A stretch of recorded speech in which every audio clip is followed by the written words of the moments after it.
So this is going to be a presentation video of the main tasks needed to maintain the system invoice flow or fakturafil.dk. So what you're seeing here is the administration section that you have access to when you are an administrator profile. That means that I'm currently logged in as a customer, but I have additional um, functionality mainly listed in this section of the screen here.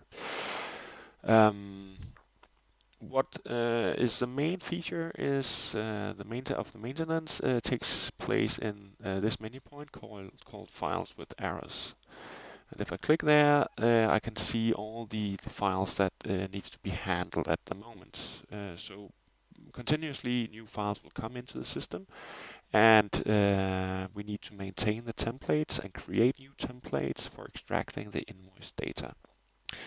So this is the overall list of invoices that needs to be handled. You can see a company name here in this column. That means which company is it that has received this invoice. And well, there are actually two types of invoices or maintenance tasks. You can see those that are marked with yellow. It says imported with errors. That means that it's actually an invoice that has been imported, but the surveillance system has called out some errors that it has detected. The green ones here means a new format awaiting creation. It means those are new templates that needs to be created. It's not always like that, but it could be that an invoice for some reason is not matched with the correct parser. In that case, it will also say that it's awaiting creation. But let's see how this works. Finally, you have one called scanned billede, means scanned image. So in this case, it's an image or perhaps even just a text file that we cannot detect.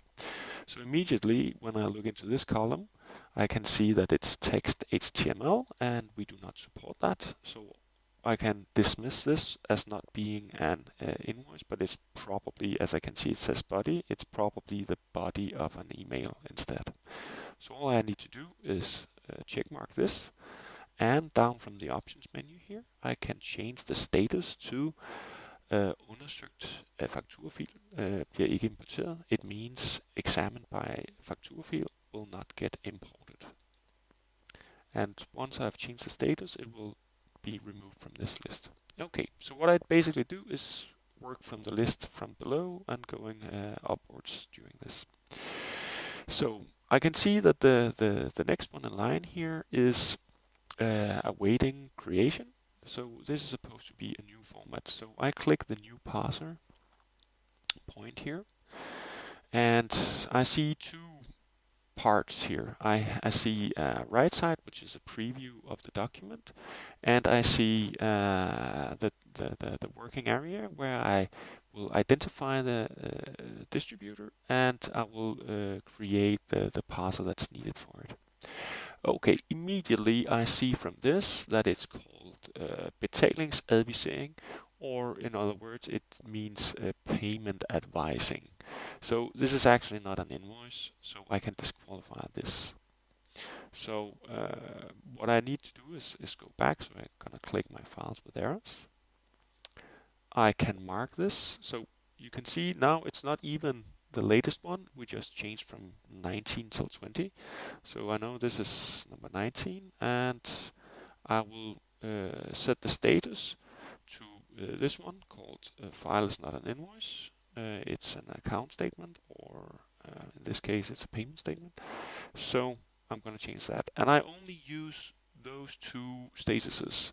This one that we have here, file is not an invoice, and the other one set examined by fakturafil will not be imported. I don't use any of the other statuses.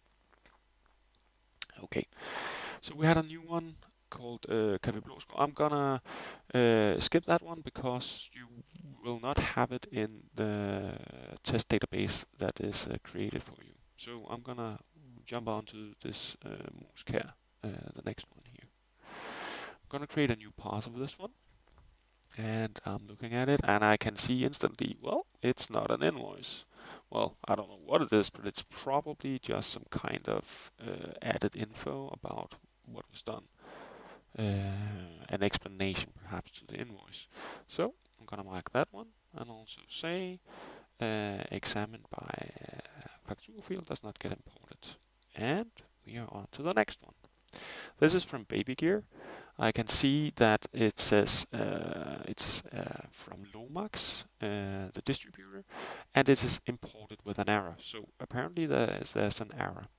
So what I'm going to click is on the PDF here, which will take me to the invoice page. This is not where we create templates, but this is the actual invoice that the customer will see. So what I can see here is that we have Lomax, the invoice here. On the right side, I can say it says Faktura, which means invoice, and all the necessary data I need to extract is here.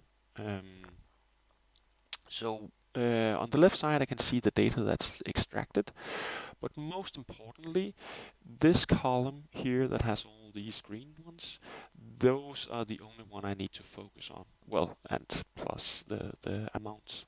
So if I look here, I can see that it has an invoice number, it has an invoice date, but this date is wrong, as you can see.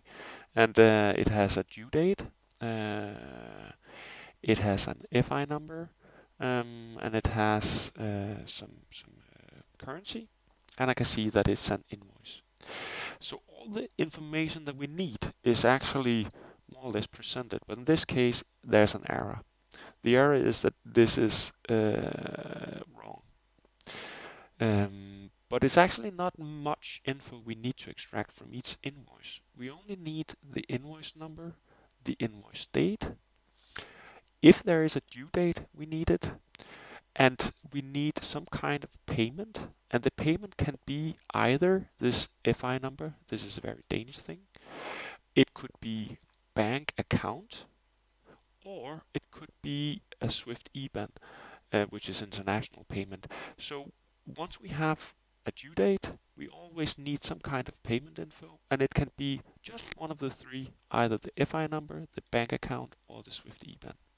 And then of course we need to make sure that the currency is correct, and of course we need that the document type, which can either be an invoice or a credit note, is also set correctly.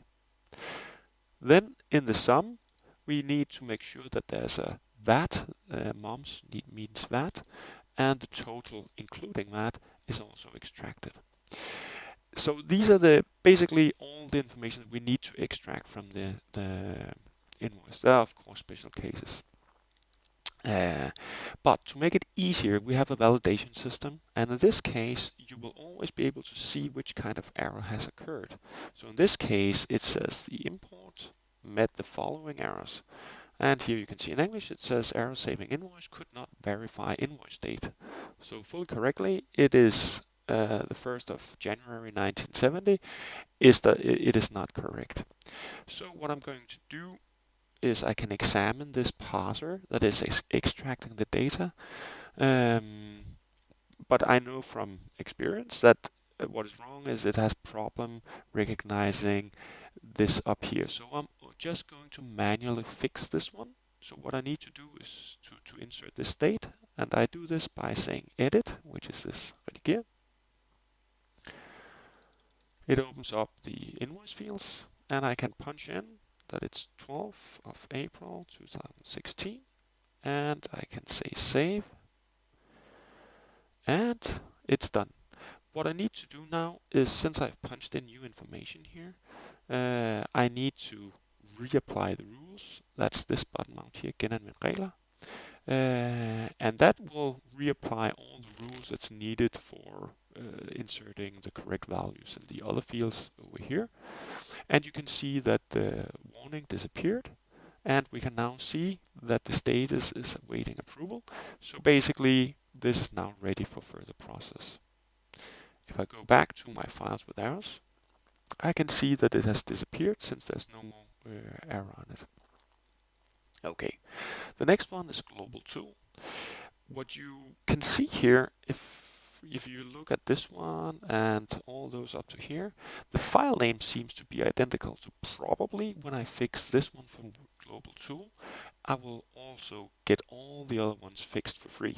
So this is perfect. So let's try and examine this one. So I click on new parser to make sure that this is exists. Okay, look, this is Solar Magic. I know this one from because I've worked with this before. So what I do is, and I know that there is actually a template that suits this one.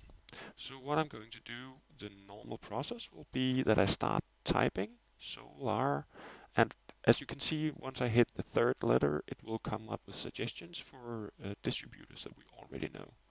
And I can see that this solar, oh, it's not even here. Solar Magic. This is weird. Okay. I know for a fact that this one exists. So let me just, if I choose this one, Solar Denmark, I can see that it will be looking for this one, solar.dk. It is not here. It's called solarmagic.nu. Um, let's try and search. It's Sola. Okay. Okay, so perhaps if I spelled it correctly instead of solar, it's a sola. So Solar Magic exists already. So it's here on the list. And this is very important that you don't create new distributors, because if we have multiple instances of distributors in the system, um, we will have a lot of cleaning to do afterwards, because we'll have multiple instances of the same distributor, we'll have multiple templates for each distributor. So this is really bad.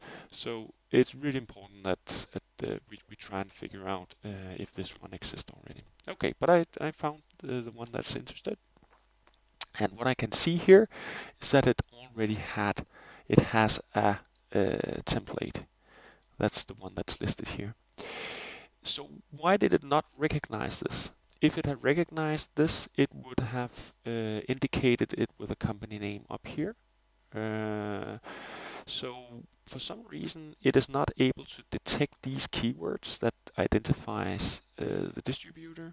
So let me just examine by clicking on this view text output. I will see the text that it's behind it. And when I look down through this text, I can see that there's a lot of text here, but it is not finding any of the identification keywords in there for some reason. And can be because the way that it has been scanned by the company, that it's not finding these.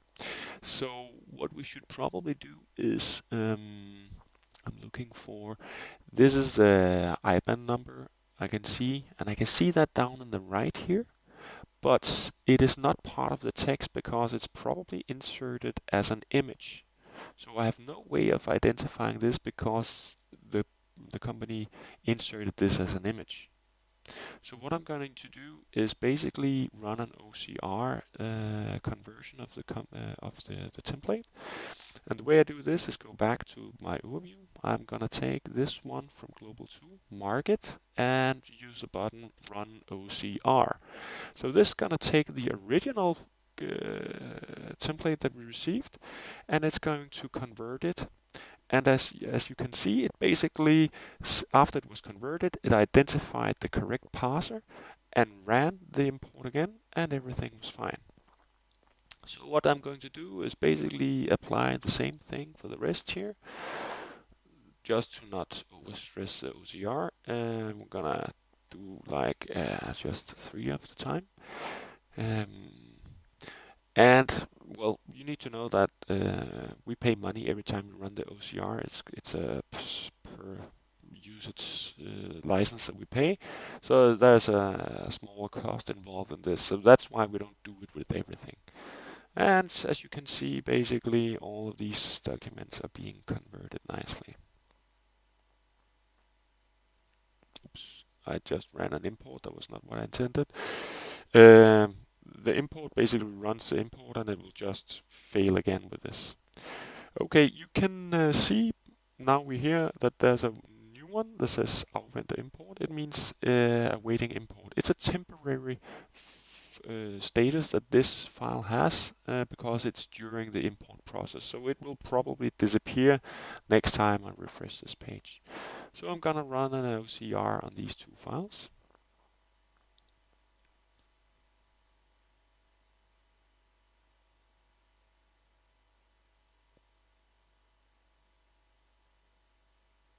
And it is imported. Okay, cool.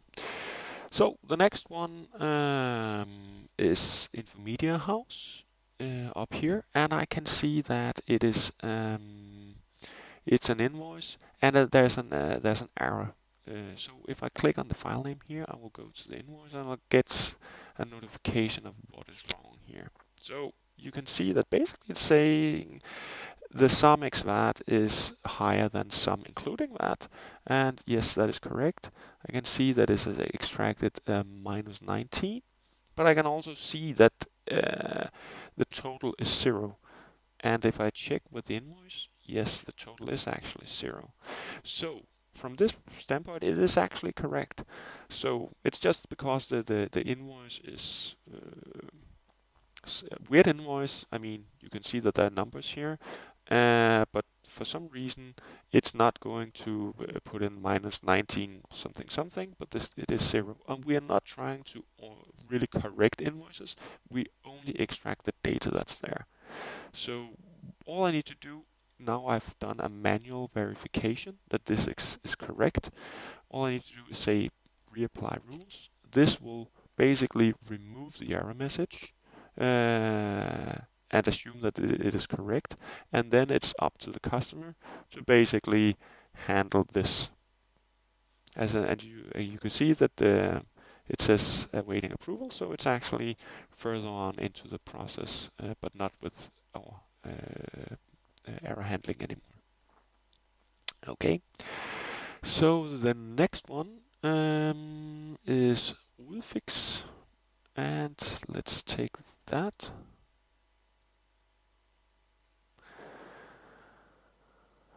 So this one is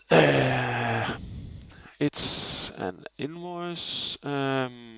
It's from a company called OK. It's yeah. I will use this one to show you that you can actually also punch in invoices manually. If you do that, it is a separate interface. So you have the one link here says manually, and if you click that one, you will come to this interface, and it's only basic information that we can punch in here. And what you do is you start with this distributor. We know that it's okay. It's really not. It's okay. I just insert a space, and I will see that I have okay amber. I think that's the one. So, yep. And the invoice number is here, and I can punch that in manually. Oops. It's called, let's see, 1231176. The other thing I need is an invoice date, and I can see it's the 11th of April. Okay. Payment is not here. I don't have any due date, so I don't have any other invoice dates here. Customer number is not required. Your reference not required. Is there FI number? No, that's not. Bank account? Yes. No. There's no bank account here. Danish bank accounts always have 4 initial numbers and a space, and then from 6 to 10 numbers afterwards. It's a very Danish thing. It is not here present, so since it's not present, we cannot insert it. Same goes with Swift IBAN, nothing there. Okay, the CVR number is here. That is not. That is a nice thing to insert, and it is the provider CVR number. So it's this one 9039. So 39 17 04 18. I know I said that is well, it's also one of the information that is required. Okay, and what I have here is the total, and the total is 99. and to avoid having to punch the VAT, which is the VAT 25%, I can just click the calc VAT and it will calculate the 19.80 for me, and it is all I need. That is all the information that's available here. Okay. Now it has created the invoice with the customer, and it throws us a status that says that the vendor's ERP number is missing, but it's okay. It's a status that is basically means that the customer needs to set it up in his part. Okay, so I think we're gonna take a break for the first